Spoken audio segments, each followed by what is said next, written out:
हाँ जी, तो स्टूडेंट्स अस्सलाम वालेकुम। ये रहा आपका प्रॉब्लम नंबर 5.7 जिसमें वो कह रहे हैं फाइंड कीजिए आई नॉट को यूजिंग सुपरपोजिशन थ्योरम। तो सुपरपोजिशन थ्योरम के मैंने बारे में आपको बताया था बच्चों। ये देखें, ये आपका क्वेश्चन जो है वो बस इतना है, ठीक है। ये जो नीचे वाली शेप है ये आपके आंसर का एक हिस्सा है। तो मैं आपको बताता हूँ ये कैसे ड्रा किया है। सबसे पहले इसको समझ लीजिए। सुपर पोजिशन थ्योरम बच्चों ये कहता है कि जो हमारे पास आउटपुट होती है ना, आउटपुट इसमें देखें आई नॉट है, मतलब कि जो हम फाइंड करने वाले हैं वो हमेशा डिपेंड करती है इनपुट पे। इनपुट यहाँ पे क्या होती है, एक सर्किट के अंदर हमेशा बच्चों जो सोर्सेज लगे होते हैं ना, करंट सोर्सेज, वोल्टेज सोर्सेज, वो इनपुट सोर्सेज होते हैं, ठीक है।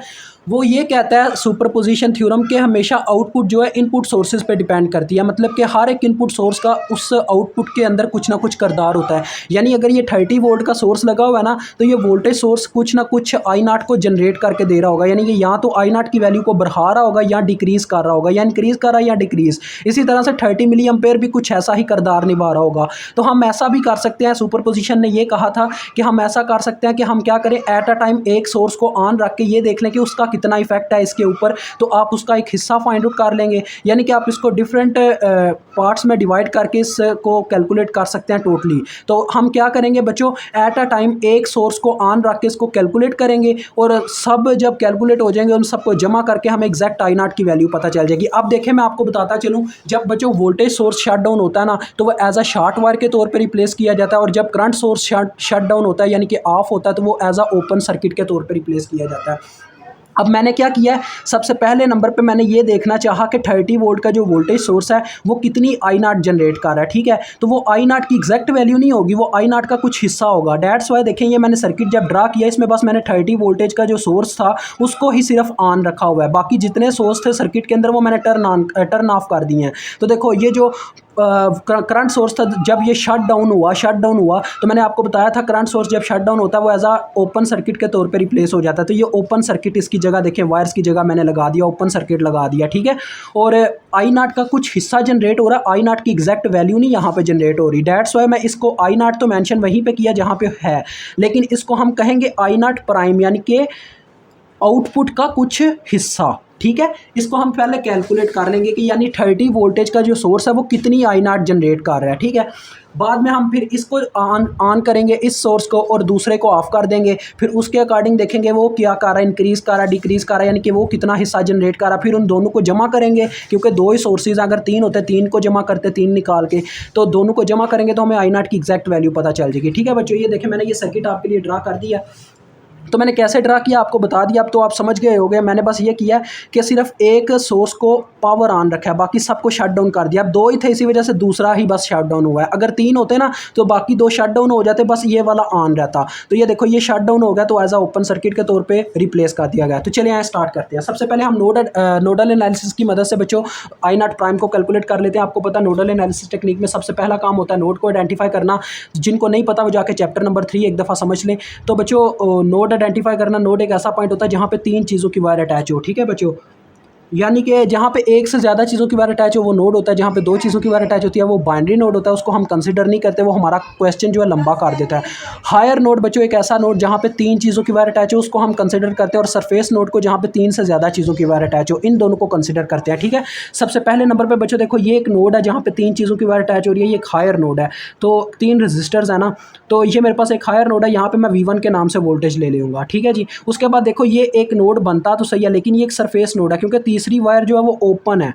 यानी ये एक सरफेस नोड क्या कहूँ, बाइनरी नोड बन रहा है, 2 वायर्स बस अटैच हैं रेजिस्टर्स की। डेट्स इसको कंसीडर नहीं करेंगे, और इसमें तो करंट जाएगा ही नहीं, क्योंकि आगे से वायर ओपन है। डेट्स इसमें करंट फ्लो ही नहीं करेगा। और आपको पता है जब आपकी चार्जर ब्रेक हो जाती है उसमें से आपका मोबाइल चार्ज नहीं होता, बिकॉज उसमें करंट फ्लो ही नहीं कर पा रहा होता।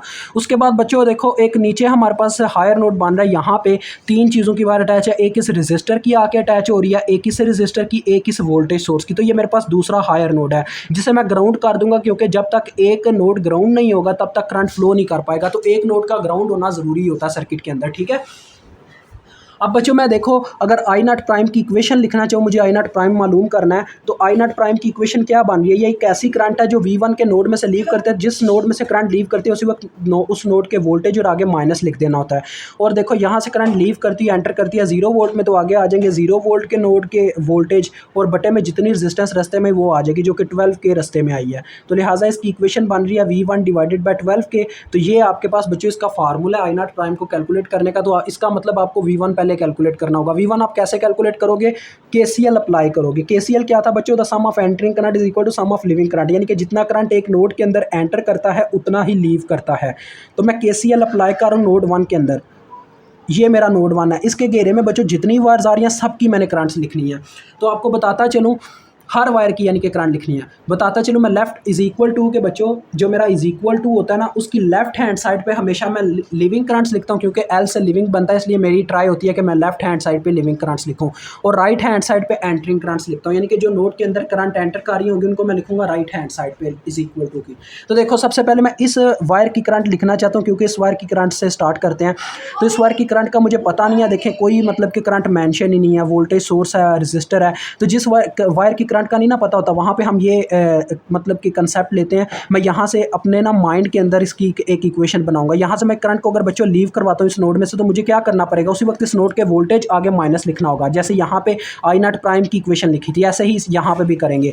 लेकिन यहाँ पे हमने करंट की कोई डायरेक्शन वगैरह मेंशन नहीं करनी, कुछ मेंशन नहीं करना, हमने बस उसकी इक्वेशन लिख देनी है इस वायर के अंदर जो करंट फ्लो कर रही है। हमने क्या किया? हमने कहा कि यहाँ से करंट लीव कर रही है, दैट्स वाई जिस नोड में से करंट लीव करती है उस नोड के वोल्टेज और आगे माइनस लिखना होता है। और ये एक लीविंग करंट है, इसी वजह से मैं इसको लेफ्ट हैंड साइड पे लिख रहा हूँ। ये करंट यहाँ से लीव करती हुई जाके देखो इसके पॉजिटिव टर्मिनल में एंटर होगी, ठीक है। जब पॉजिटिव टर्मिनल में एंटर हुई तो ये +30 वोल्ट लिखे जाएंगे, लेकिन बाहर वाले माइनस की वजह से ये -30 हो जाएंगे, ठीक है। लेकिन करंट ने मूव करना है नोड टू नोड, तो लिहाजा ये तो अभी वोल्टेज सोर्स तक पहुंची है, यहाँ से भी करंट आगे लीव करेगी। जब इस सोर्स में से लीव करेगी फिर से आगे माइनस आ जाएगा और जाकर फिर एंटर कर जाएगी ग्राउंड नोड में। तो ये आ गया V1 -30 -0, और जितनी रजिस्टेंस बच्चों रस्ते में वो आगे बटे में, जो कि 6K सिर्फ इसके रस्ते में आई थी। और ये देखो ओहम्स लॉ लग गया, I = V, ऊपर वोल्टेज है और नीचे रजिस्टेंस है, तो ये करंट बन गई। बस इतनी सिंपल सी बात थी।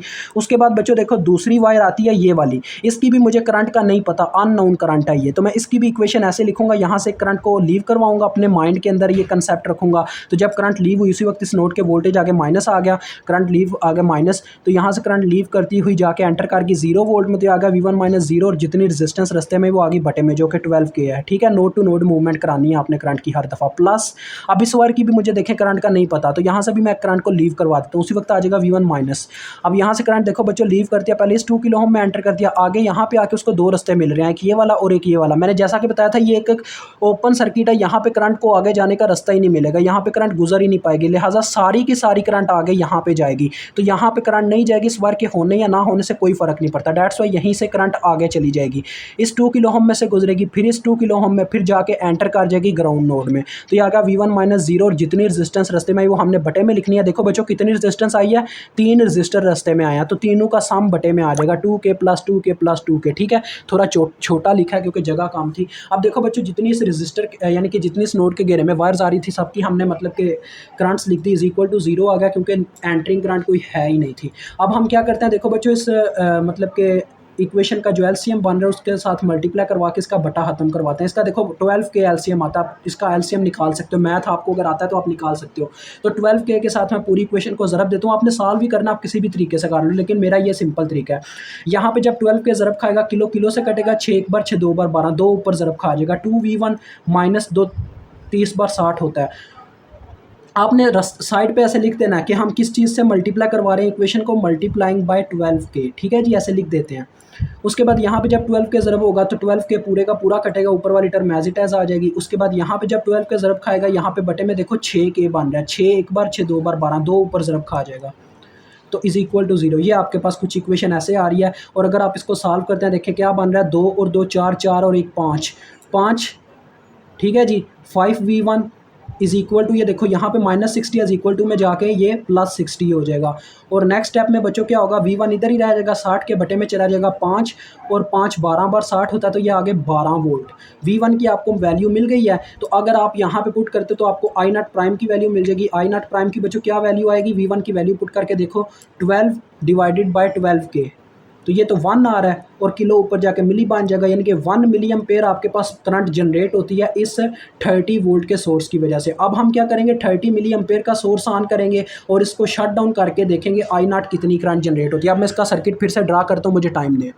हाँ तो स्टूडेंट्स आप देख सकते हो मैंने 30 मिली एम्पेयर के सोर्स को टर्न ऑन रख के बाकी सबको शट डाउन करके सर्किट को रीड्रा कर दिया है। तो मैंने क्या किया देखें, जब वोल्टेज सोर्स को शट डाउन करते हैं, मैंने आपको बताया था जब वोल्टेज सोर्स शट डाउन होता है एज अ शॉर्ट वायर के तौर पे वर्क करता है। तो देखिए वहाँ पे जहाँ पे वोल्टेज सोर्स था वहाँ पे शॉर्ट वायर ड्रा कर दी गई है और करंट सोर्स सिर्फ एक्टिव है। और जहाँ पे आई नॉट मैंशन थी आगे, वहाँ पे अब हम क्या लिखेंगे, आई नॉट डबल प्राइम, यानी कि आई नॉट का बाकी का हिस्सा जो जनरेट हो रहा है इस करंट सोर्स की वजह से, वो अब हम कैलकुलेट करेंगे।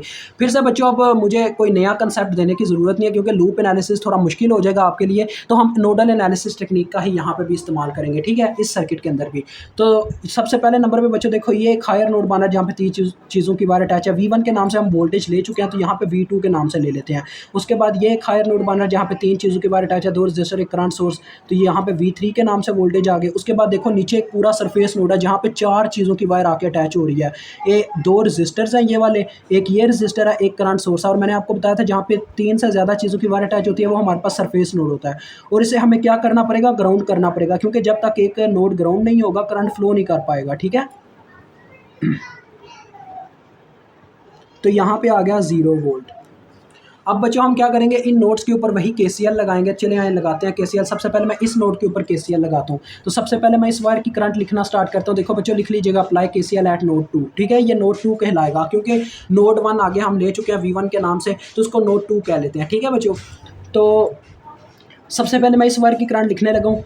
तो इस वायर की क्या करंट आएगी, वही तरीका, यहाँ से करंट को लीव करवा के लिखता हूँ। V2 माइनस लिख दूंगा क्योंकि करंट लीव करवा रहा हूँ, V2 माइनस। आगे जाके ये एंटर करके ग्राउंड नोड में V2 माइनस 0 और जितनी रेजिस्टेंस रास्ते में वो आगे बटे में। उसके बाद प्लस, अब इस वायर की लिखूँ तो वो क्या लिखी जाएगी बच्चों, V2 माइनस, करंट लीव करती हुई एंटर करके 0 वोल्ट में, तो आ गया V2 माइनस 0 और जितनी रेजिस्टेंस रास्ते में वो आगे बटे में 12 के। बच्चों देखो मैंने आई नॉट डबल प्राइम की असल में इक्वेशन नहीं लिखी, जल्दबाजी में वो मैं आपको बताता चलो। देखिए क्या बनती थी, आई नॉट डबल प्राइम की इक्वेशन यहाँ पे लिख रहा हूँ क्या बनती है, यानी कि किस कैलकुलेशन के लिए हम ये सब कुछ कर रहे हैं, हमें क्या चीज़ चाहिए इसमें आई नॉट डबल प्राइम को मालूम करने के लिए। देखो आई नॉट डबल प्राइम जो करंट है वो V2 में से लीव करती है, तो उसी वक्त V2 वोल्टेज आ जाएंगे, आगे माइनस आ जाएगा और जाके एंटर कर जाती है 0 वोल्ट में, तो ये आ गया V2 माइनस 0 और जितनी रेजिस्टेंस रास्ते में। यानी कि मुझे आई नॉट डबल प्राइम को मालूम करने के लिए V2 की वैल्यू दरकार है, V2 की वैल्यू को मालूम करना होगा। दैट्स वाई मैं ये काम कर रहा हूँ, ठीक है। तो चले आए, अब नेक्स्ट कौन सी वायर बची थी, ये वाली वायर रह गई थी। इस नोड के जो घेरे में वायर्स आ रही है ना, 3 ही है, तो तीसरी ये वाली बस वायर रह गई जिसकी मुझे करंट लिखनी पड़ेगी। तो यहाँ पे मैं क्या करूँगा, यहाँ से करंट को लीव करवाऊंगा, उसी वक्त लिख दूंगा V2 माइनस। यहाँ से करंट लीव करती हुई इस नोड में एंटर करके नोड 3 में, तो इस नोड के वोल्टेज आ गए V3 और जितनी रेजिस्टेंस रास्ते में वो आगे बटे में जो कि 2K है और इज इक्वल टू आ गया 0, क्योंकि मैंने हर उस वायर की करंट लिख दिया जो इस नोड के घेरे में थी, ठीक है। एंटरिंग करंट कोई भी नहीं आई इस नोड के घेरे में। तो देखो बच्चों ज़रा गौर करो, इस मतलब कि इक्वेशन का LCM क्या आ रहा है, 12K आ रहा है, 12K से पूरी इक्वेशन को मल्टीप्लाई करवा देंगे। यहाँ पे आप लिख लीजिएगा मल्टीप्लाइंग बाय 12K, तो बटा खत्म हो जाएगा। यहाँ पे जब 12 के ज़रब हुआ 6 एक बार 6, 2 बार 12, 2 ऊपर ज़रब खा जाएगा। यहाँ पे जब 12 के ज़रब खाएगा पूरे का पूरा काट जाएगा, ऊपर वाली टर्म एज इट एज आ जाएगी। यहाँ पे जब 12 के ज़रब खाएगा 2 एक बार 2, 6 बार 12, 6 ऊपर ज़रब खा जाएगा। 6V2 माइनस 6V3 और इज इक्वल टू 0 आ गया, ठीक है जी। उसके बाद देखो बच्चों, अब आपने V2 वाले इकट्ठे कर लेने हैं, इसको आपको मैट्रिक्स फॉर्म में लिख के सॉल्व करना होगा। जिन बच्चों को ये नहीं पता कि कैलकुलेटर पे कैसे मैट्रिक्स फॉर्म सॉल्व करते हैं, वो जाके हमारी वीडियो देख लें एग्जाम्पल 3.1 की। तो देखो बच्चों ये जमा कर लो, 2 + 1 3, 3 + 6 9, 9V2 minus 6V3 is equal to 0। ये हमारी इक्वेशन नंबर 1 होगी। इक्वेशन नंबर 2 अब हम बनाएंगे इस नोड की मदद से, नोड 3 की मदद से। अब आपने अप्लाई करना है KCL एट नोड 3, ये लिख लीजिएगा, अप्लाई KCL एट नोड 3। तो देखो बच्चों सबसे पहले मैं क्या करता हूँ, इस नोड के घेरे में भी 3 वायर हैं, पहले इस वायर की करंट लिखता हूँ, तो यहाँ से मैं करंट को लीव करवा देता हूँ V3 में से, तो उसी वक्त इस नोड के वोल्टेज आगे माइनस आ गया, एंटर की जाके V2 में, तो ये आ गया V3 माइनस V2 और जितनी रेजिस्टेंस रास्ते में वो आगे बटे में 2K। उसके बाद बच्चों ये वाली वायर आती है। अब देखो ये जो वायर की करंट है वो लीव कर रही है इस नोड में से, तो ये भी एक लीविंग करंट है, इसको लिखा तो जाएगा, यानी कि इज इक्वल टू की लेफ्ट हैंड साइड पर। मैंने जैसा कि आपको बताया था कि लिविंग करंट हमेशा लेफ्ट हैंड साइड पर लिखते हैं। लेकिन बच्चों देखो यहाँ पे लिखा जाएगा +30 मिली, लेकिन अब ये एक एग्जैक्ट वैल्यू है, इसको बाद में उठा के हमने दूसरी साइड पे ले जाना है, ठीक है। मतलब कि होना ऐसा ही है। तो अगर हमने मतलब कि नेक्स्ट स्टेप में ये काम करना है, इसको प्लस 30 मिली को यहाँ से प्लस 30 मिली यहाँ पे लिखी जाएगी, लिविंग करंट जो है यहाँ पे लिखा जाएगा प्लस 30 मिली। बाद में इसको उठा के जब हमने दूसरी साइड पे लेके जाना है तो क्या बन जाएगा, माइनस 30 मिली। तो क्यों ना ये काम हम अभी कर लें, यानी कि उसको प्लस 30 मिली वहाँ पे लिखने की बजाय यहाँ पे लिख दें माइनस 30 मिली। ठीक है, मैंने क्या किया, जो एक स्टेप बाद में करना था वो मैंने अभी कर दिया, क्योंकि ये लिविंग करंट थी, लिखना इधर था मुझे प्लस 30 मिली। तो मैंने क्या किया, उसको प्लस 30 मिली यहाँ पे लिखा, और नेक्स्ट स्टेप में जो करना था मैंने माइनस 30 मिली इधर ले आना था, उसको वहाँ पे प्लस में थी, इधर आके माइनस में हो जानी थी, वो मैंने इसी स्टेप में काम कर लिया। ठीक है, आप भी चाहो तो कर सकते हो, मसला नहीं होता इस चीज़ का, क्योंकि उस्ताद जानता बच्चा एक स्टेप जो है शॉर्ट करना चाह रहा है, इतने लंबे क्वेश्चन में इतना बनता है बच्चे का। अब बच्चों लास्ट वायर बचती है ये वाली, तो इसकी करंट कैसे लिखूंगा, यहाँ से करंट को लीव करूँगा V3 में से, यहाँ से करंट लीव करती है, दो रजिस्टर में से गुजरी और एंटर कर गई ग्राउंड नोड में, तो V3 माइनस 0 और जितनी रेजिस्टेंस रास्ते में वो है 2K प्लस 2K, क्योंकि दो रजिस्टर आए तो दोनों का सम आ गया। अब इसका एलसीएम देखो बच्चों 4K आ रहा है, क्योंकि बटे में 2 और 4 है, एलसीएम आप निकाल सकते हो, 4K आ रहा है, पूरी इक्वेशन को 4K से ज़रब दे देंगे, ऐसे साइड पे लिख देंगे मल्टीप्लाइंग बाय 4K, यानी कि हम इस इक्वेशन को 4K से ज़रब दे रहे हैं। यहाँ पे जब 4K ज़रब खाएगा, किलो किलो से कैंसिल, दो एक बार दो, चार दो बार चार, दो ऊपर ज़रब खा जाएगा 2V3 माइनस 2V2, यहाँ पे 4K ज़रब खाएगा, नीचे भी 4K है, 4K पूरे का पूरा कैंसिल, सिंपल V3 आ गया, इज इक्वल टू यहाँ पे जब 4K ज़रब खाएगा, किलो मिली कैंसिल, 4 30 बार हो जाएगा 120। ठीक है, ये आ जाएगा। अब आप इसकी इक्वेशन को ना ज़रा मतलब कि अरेंज कर दो, V2 का वेरिएबल पहले रखो जो कि इसमें सिर्फ माइनस 2V2 है, फिर V3 का वेरिएबल रखो जो कि 3V3 है, और फिर आप रखो कांस्टेंट टर्म इधर, इज इक्वल टू, ये हमारी इक्वेशन नंबर 2 आ गई। अब इसको मैट्रिक्स फॉर्म में लिख लो, मैट्रिक्स फॉर्म में आपको पता होगा कैसे लिखते हैं। मैट्रिक्स फॉर्म में लिखने के लिए पहले आप कॉन्स्टेंट्स लिखते हो इक्वेशंस के, जो कि 9 है, इसका -6 है, फिर नीचे वाली इक्वेशन का -2, इसका 3, फिर इनके वेरिएबल्स लिखते हैं कॉलम वाइज, जो कि पहला V2 है, दूसरा V3 है वेरिएबल, फिर इनके इज इक्वल टू वाले नंबर भी इस साइड पे कॉलम वाइज लिखते हैं। पहली इक्वेशन में 0 था, इसमें -120 है। अब इसको मैं कैलकुलेटर पे पुट करके बच्चों दोनों वैल्यूज़ V2 और V3 की निकाल लूँगा, और फिर आपको बताता हूँ क्या वैल्यूज़ आती हैं, तो थोड़ा वेट कर लीजिए। ठीक है, और मैंने आपको बताया ये आप कहाँ से देख सकते हैं कि ये कैसे सॉल्व करते हैं कैलकुलेटर पे। तो ये आप देख सकते हो बच्चों, ये मुझे कैलकुलेटर इस तरह से वैल्यूज़ दे रहा है, V2 की वैल्यू -48 है, V3 की वैल्यू -72 है। तो अगर भी आप भी ऐसा चाहते हो कैलकुलेट करना, तो आप जाके हमारी एग्जांपल 3.1 की वीडियो देख लो, वहाँ पे मैंने ये एक्सप्लेन किया हुआ कैसे कैलकुलेटर पे सॉल्व करते हैं। तो हमें वैल्यू चाहिए थी V2 की, जैसा कि उस इक्वेशन में साफ साफ दिखाई दे रहा है। तो हम अब वैल्यू पुट करेंगे वहाँ पे V2 की, और कैलकुलेट कर लेंगे I0 डबल प्राइम का वो हिस्सा जो कैलकुलेट हो रहा है इस करंट सोर्स की वजह से। तो I0 डबल प्राइम कितनी आ जाएगी हमारे पास, I0 double prime is equal to, equation थी V2 माइनस 0/12, तो V2 की वैल्यू पुट की हमने -48 माइनस 0/12 के। तो देखो बच्चों, 12 एक बार 12 4 बार 48 होता है, तो ये बन रही है -4 मिली एम्पेयर। ठीक है, ये आंसर आ रहा है, क्योंकि किलो ऊपर जाके मिली बन जाएगा, और जीरो का आपको पता है उसका कोई लेना देना ही नहीं है। तो I0 आप कैसे कैलकुलेट अप करोगे, जैसा कि मैंने बताया था, I0 असल में हमारे पास से जनरेट होती है जितने सोर्सेज होते हैं, तो उन सोर्सेज की वजह से जितनी जितनी जनरेट हो रही थी वो हिस्से हमने कैलकुलेट कर लिया। अगर इन दोनों हिस्सों को मैं आपस में जमा कर दूँ तो मुझे टोटल पता चल जाएगा कि कितनी I0 जनरेट हो रही थी इस सर्किट के अंदर। तो ये असल में इसका लास्ट फार्मूला होता है। तो इन दोनों वैल्यूज़ को जमा करो, वो देखो वो 1 मिली है, ये -4 मिली है, यानी आपके पास जो आंसर आएगा वो आएगा -3 मिली एम्पेयर, अगर आप इसको किसी और तरीके से भी इस पूरे सर्किट को सॉल्व करते हो। ठीक है, तो ये आपका आंसर आ गया -3 मिली एम्पेयर। मुझे उम्मीद है आपको समझ आ गई होगी। खुदा हाफ़िज़।